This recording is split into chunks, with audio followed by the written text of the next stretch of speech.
ఏ పాపా ఏం కారు మీద ఏం గీతలు గీస్తున్నావు? Sorry uncle. చేసిందంతా చేసి సారీ చెప్తున్నావు మళ్ళా?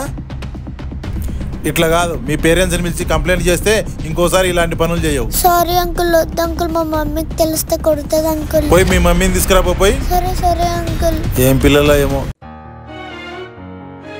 అయ్యో ఎట్లా చెప్పాలి మమ్మీకి? మమ్మీ మమ్మీ బయటకు అంకుల్ ని పిలుస్తున్నారు. ఎందుకు మీరు ఏమైంది? ఏమో మమ్మీ, ఒక అంకుల్ నన్ను కింద తిడుతున్నారు, తొందర రావా? అవునా, నిన్నెవరు రా అన్నది? పోదాం పద అడుగుదాం. ఈ అంకులేనా? ఏమైందన్నా? మా పాప ఏదో చెప్తుంది. ఏమమ్మా పిల్లల్ని పెంచే తరికా ఇదేనా? కారు మీద చూడు గీతలు ఎట్లా గీసిందో.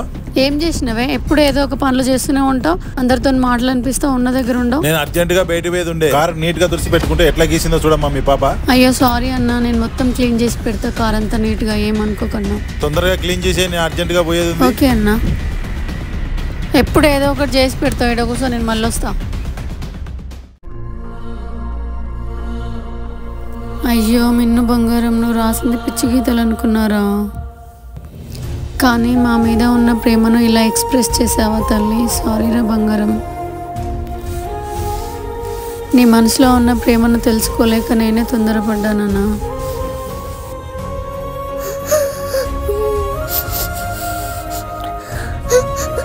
సారీ మిన్ను, సారీ, ఏడవకురా. అట్లా వేరే వాళ్ళ కారు మీద రాయొద్దు కదా నాన్న.